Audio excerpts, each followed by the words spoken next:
here are the introductions. So again, I think everyone's been in here, but I'm Lori Tolley-Jordan. I'm in the Department of Biology. And in our lab, we tend to focus on snail parasite interactions, not only just for esoteric reasons, but because many of these parasites are fairly unknown in Alabama and can be pathogens of wildlife or human health. So, and Annie happened to work with me as an undergrad, and so she was really interested in these types of questions. And when she started in my lab 2.5 years ago, she went down with Jim Rayburn to, who's in the Department of Biology, to the Dauphin Island Sea Lab, and there she encountered this population of snails that's invasive and lives in one place in all of Alabama, but had not been investigated to look to see if parasites had been brought with them. And so her thesis is really multifaceted and involves looking at the morphology or the shapes and sizes of these snails based on infection. She's actually doing genetics to understand who the parasites are. She worked with the CDC in the summer in order to investigate these really serious human pathogens, of which they were very interested in looking at.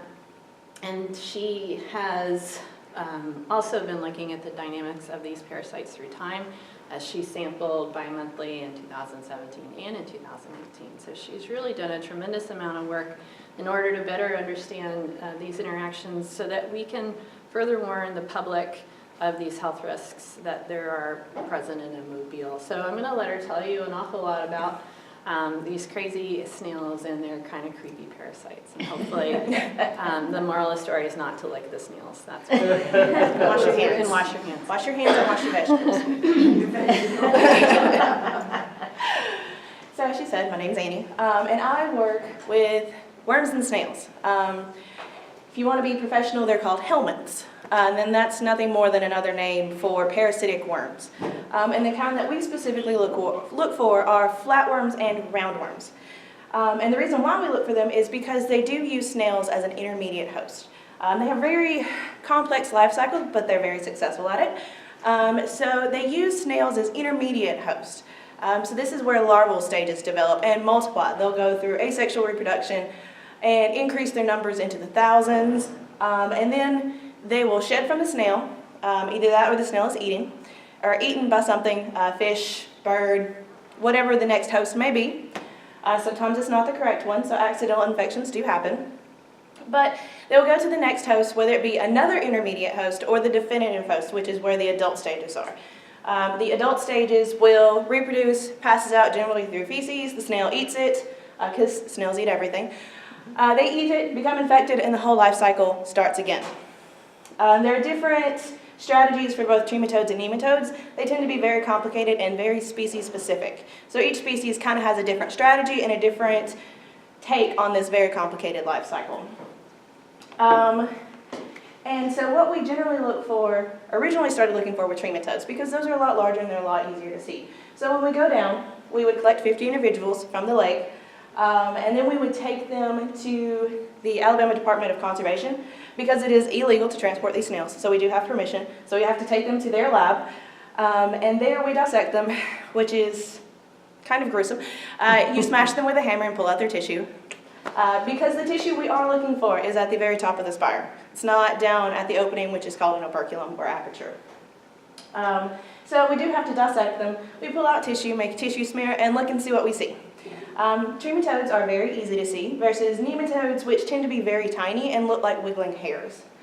But each of them can have disastrous effects on wildlife in the area or humans. Generally, those are always accidental transmissions, but they do happen.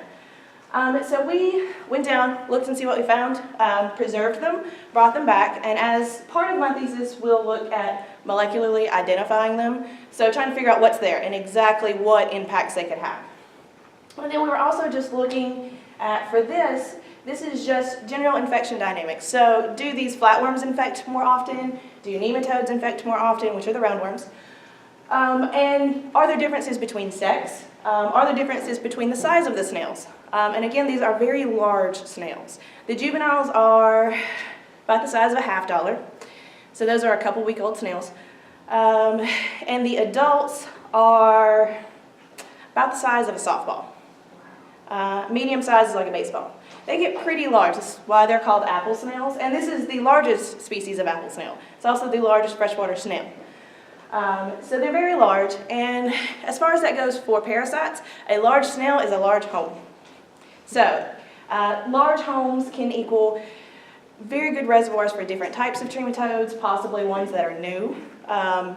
The trematode we actually found has not been recorded here in the U.S. in these snails, and not in this population of snails. This population of snails has not been really investigated yet, not formally. I talked with a parasitologist down at the University of South Alabama, and he had looked in them in 2009 and found nothing. So this is obviously a new transmission. So this is something maybe a migratory bird brought in, or just birds in the area that already had it, and they now have a new reservoir for this parasite. So our main questions for this were just infection dynamics. So one of them was body size. Does body size play a role in infection? And what we found were different results for different helminths. Overall, trematodes love very large snails. They like the large snails. They are larger parasites, so they kind of need larger room. The nematodes prefer our tiny snails. They're easier to get into. There's still room because nematodes are very small. With those, you really can't see them well under the scope. You can detect that they're there, though. And so that one was different. And that's not something we had known before. We kind of knew that trematodes like large snail. That one's been proven before. But there hasn't been a lot of work on nematodes and snails. So that one was new. And then we looked at sex. So these are sexually dioecious snails. A lot of times snails are hermaphroditic or parthenogenic, so there aren't necessarily male and females. With these there are, and you can visually identify them when you dissect them. This was something I picked up from Dave Armstrong, who is in charge of their control right now. So you can sexually identify them, and what we found were that trematodes love females and nematodes love males. So our flatworms really like our females, and our nematodes really love, which are the roundworms, really love the males. And actually, males are 75% more likely to be infected than females. They really like males. However, with trematodes, the females are 11% more likely to be infected than males. So our flatworms, again, like our females, and our nematodes really love our males. Just my personal observation, we believe that's because the female produces a toxin for her eggs that gives that bright bubblegum pink color. And so if we're looking in reproductive tissue, that's where that toxin is in as well. So we're thinking the nematodes just don't like it. And then we looked at different tissue types. So when we were dissecting, we didn't just look at reproductive areas, which are called gonadal regions. We also looked at intestinal tissue because those are our digestive tissues. There's a lot of energy storage there that they can access. So between the two tissue types, again, our gonads were more likely to be infected than intestinal tissue, and that was for both nematodes and trematodes. However, it was still the same pattern of trematodes liking females and nematodes liking males. So, and that was between both tissues. So in female gonads, we found more trematodes. In male gonads, we found more nematodes.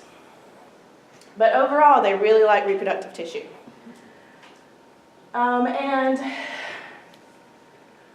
what we can learn from this is that there are very important factors that goes along with these infections. So it can help with control. It can help with determining the sort of impact they have on the environment. And what we want to continue to do is, now that we know what they're infecting, we want to see what it is, what sort of impact it's going to have, maybe what the next host is. If it's a fish or a bird, there are many migratory birds that pass through this area, so they could be infecting migratory birds, which then pass it on somewhere else. And then we want to take a deeper look at this size and infection correlation. So we're going to use what's called geometric morphometrics, where it's basically a deeper analyzation of the shape and comparing them between males and females and infection and non-infection. Any questions?